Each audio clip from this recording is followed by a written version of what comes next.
গোটা দেশের জামায়াতে ইসলামের প্রার্থীদের প্রচারণা গাড়ি যখন তরতরিয়ে চলছে, তখন বিদ্রোহী প্রার্থী আর দলীয় অন্তর্কোন্দল সামলাতেই হিমশিম খাচ্ছে তারেক রহমানের বিএনপি। খোঁজ নিয়ে জানা গেছে, স্থানীয়ভাবে হেভিওয়েট স্বতন্ত্র প্রার্থীরা ভোটের মাঠ না ছাড়ার অবস্থানে রয়েছেন। তাদের মধ্যে কেউ কেউ 1-11-এর সময়কার কঠিন পরিস্থিতির মধ্যেও মাঠে ছিলেন, যে কারণে স্থানীয় নেতাকর্মীদের একটি বড় অংশের আলাদা সহানুভূতি ও সমর্থন পাচ্ছেন তারা। মানে, এসব বিদ্রোহীদের চাপে জয় বাংলা হবার উপক্রম হয়েছে ধানের শীষের প্রার্থীদের। হেভিওয়েট বিদ্রোহীদের চাপে বিএনপির জয় বাংলা হতে যাচ্ছে এমন 10টি আসন সম্পর্কে আলোচনা করব আমাদের এই ভিডিওতে। চলুন একে একে দেখে নেওয়া যাক আসনগুলো। নাম্বার 1, ব্রাহ্মণবাড়িয়া 2। এখনও কারো বোধগম্য নয় কেন এ আসনে রুমিন ফারহানাকে ফেলে জোট সমর্থিত প্রার্থী জুনায়েদ আল হাবিবকে মনোনয়ন দিয়েছে তারেক রহমান। এ আসনে দল থেকে বহিষ্কৃত হেভিওয়েট রুমিন ফারহানা নির্বাচন করছেন। ইতোমধ্যে আসনটিতে জুনায়েদ আল হাবিব হারের পূর্বাভাস পাচ্ছেন। এক জনসভায় এ নেতা বলেন, আমরা যদি ঐক্যবদ্ধ না থাকি তাহলে সামনে আরও ভয়াবহ বিপদের মুখোমুখি হতে হবে। ঐক্যের কোনো বিকল্প নেই। স্থানীয়দের মতামত, নির্বাচনে ভোট তো দূরের কথা, জামানতও হারাতে পারেন জুনায়েদ। নাম্বার 2, নাটোর 1। নাটোর 1 আসনে বিএনপির প্রার্থী পরাজয়ের মুখে পড়েছেন। কেউ কেউ বলছেন, আসনটিতে যোগ্যদের ফেলে পরিবারতন্ত্রের দিকে হেঁটেছে বিএনপি। নাটোর 1 আসনে বিএনপির দলীয় প্রতীক ধানের শীষ পেয়েছেন সাবেক প্রতিমন্ত্রী ফজলুর রহমান পটলের মেয়ে অ্যাডভোকেট ফারজানা শারমিন পুতুল। বিএনপির দলীয় মনোনয়ন না পেয়ে এ আসনে স্বতন্ত্র প্রার্থী হিসাবে মাঠে আছেন রাজশাহী বিশ্ববিদ্যালয় ছাত্রদলের সাবেক সভাপতি ও বিএনপির কেন্দ্রীয় সহ দপ্তর সম্পাদক তাইফুল ইসলাম টিপু। স্থানীয়দের মধ্যে অনেকে মনে করেন, নির্বাচনী মাঠে টিপুর কিছুটা শক্ত অবস্থান রয়েছে। টিপু জানান, স্থানীয় জনগণকে তিনি কখনো ছেড়ে যাননি, এ কারণেই তাদের প্রার্থী হয়েছেন। তিনি বলেন, 12 ফেব্রুয়ারি ভোটে প্রমাণ হবে জনগণের কাছে কে বেশি জনপ্রিয়। তবে সমস্যা হচ্ছে, বিএনপির 2 প্রার্থীর দড়ি টানাটানিতে ভাগ হয়ে গেছে বিএনপির ভোট। সে সুযোগে অনেকটাই ফুরফুরে জামাতের প্রার্থী পেতে পারেন জয়ও। নাম্বার 3, মুন্সিগঞ্জ 3। এ আসনে বিএনপির প্রার্থী কেন্দ্রীয় নেতা কামরুজ্জামান রতন। এ আসনে স্বতন্ত্র হিসাবে দারুণ অবস্থানে রয়েছেন জেলা বিএনপির সদস্য সচিব মোহাম্মদ মহিউদ্দিন। মহিউদ্দিন 2008 সালে নির্বাচনের পর থেকে ফ্যাসিস্ট সরকারের বিরুদ্ধে আন্দোলন করে জেল জুলুম নির্যাতনের শিকার হয়েছেন, ক্ষতিগ্রস্ত হয়েছেন অর্থনৈতিকভাবে। তবুও তিনি কখনোই রাজপথ ছাড়েননি। এজন্য বিশাল একটি ভোট ব্যাংক রয়েছে মহিউদ্দিনের। ফলে এখানেও বিএনপির ভোট 2টা ভাগে ভাগ হয়ে গেছে।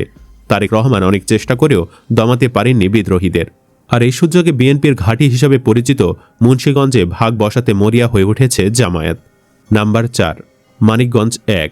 এই আসনে বিএনপির প্রার্থী এস এ জিন্না কবির, কিন্তু তার বিপরীতে স্বতন্ত্র প্রার্থী হয়ে মাঠে নেমেছেন জেলা কৃষক দলের সাবেক আহ্বায়ক ও দৌলতপুর উপজেলা বিএনপির সাবেক চেয়ারম্যান তোজাম্মেল হক তোজা। মানিকগঞ্জ 3 আসনে বিএনপির বিদ্রোহী প্রার্থী আতাউর রহমান আতা বুধবার স্থানীয় জয়রা এলাকায় নিজ বাসভবনে এক সংবাদ সম্মেলনে বলেন, এখন আমি দলের নই, জনগণের প্রার্থী। নির্বাচন থেকে সরে দাঁড়ালে জনগণ আমাকে বেঈমান বলবে। এখন আর পিছু হটার সুযোগ নেই। অথচ এই আসনটিতে বিএনপির নিশ্চিত জেতার কথা ছিল, কিন্তু ধানের শীষের 2 প্রার্থীর রেসে ক্রমে জয়ের দিকে এগিয়ে যাচ্ছে দাড়িপাল্লার ডাক্তার আবু বকর সিদ্দিক। নাম্বার 5, নোয়াখালী 6। এ আসনটি বিএনপির দুর্গ হিসাবে পরিচিত। এ আসনটিতে এবার ধানের শীষের প্রার্থী হয়েছেন চট্টগ্রাম বিভাগীয় সাংগঠনিক সম্পাদক মাহবুবে রহমান শামীম।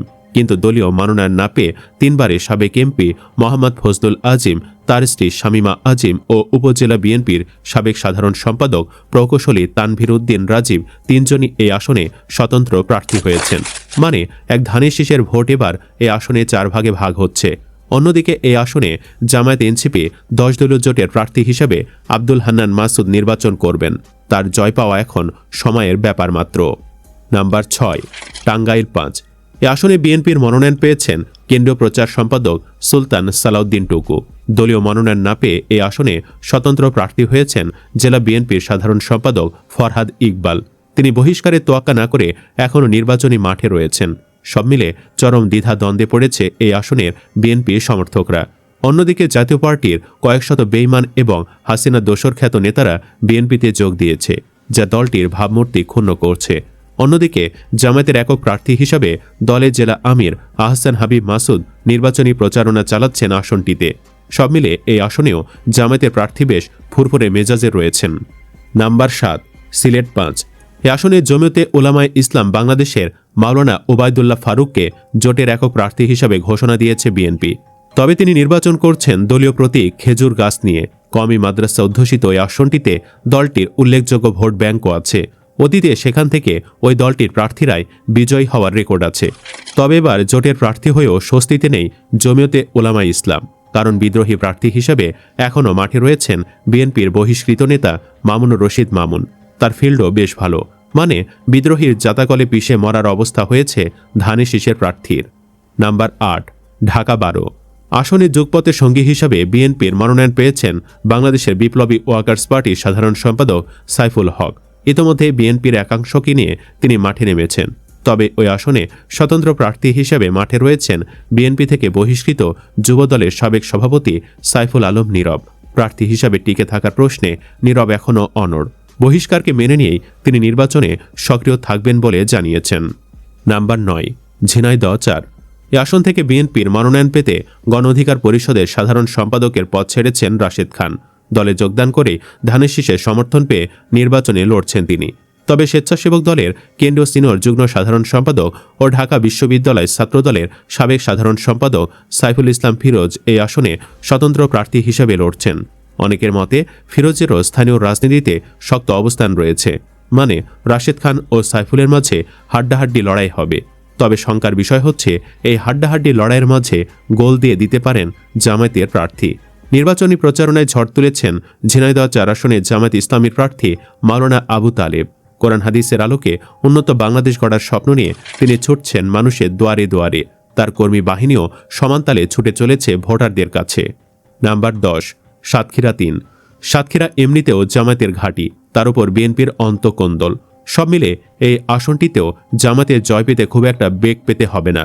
এই আসনে বিএনপির হেভিওয়েট প্রার্থী হিসেবে মনোনয়ন প্রত্যাশায় ছিলেন ডাক্তার শহীদুল আলম, কিন্তু সবাইকে অবাক করে দলের পক্ষে প্রার্থী মনোনয়ন দেওয়া হয়েছে কাজী আলাউদ্দিনকে। এ নিয়ে গত ১ মাস ধরে এ আসনের বিএনপির নেতাকর্মীদের অভ্যন্তরীণ দ্বন্দ্ব প্রকাশ্য রূপ নিয়েছে। ডাক্তার শহীদুল আলমকে মনোনয়ন দেওয়ার দাবিতে গত ১ মাস ধরে চলেছে সড়ক অবরোধ, হরতাল, মনোনয়ন পাওয়া প্রার্থীর কুশপুতল পোড়ানো সহ নানা কর্মসূচি। দলের এই দ্বন্দ্বের মধ্যে সুবিধাজনক অবস্থানে রয়েছে জামায়াতের প্রার্থী জেলা জামায়াতের সাবেক আমির মুহাদ্দিস রবিউল বাশার।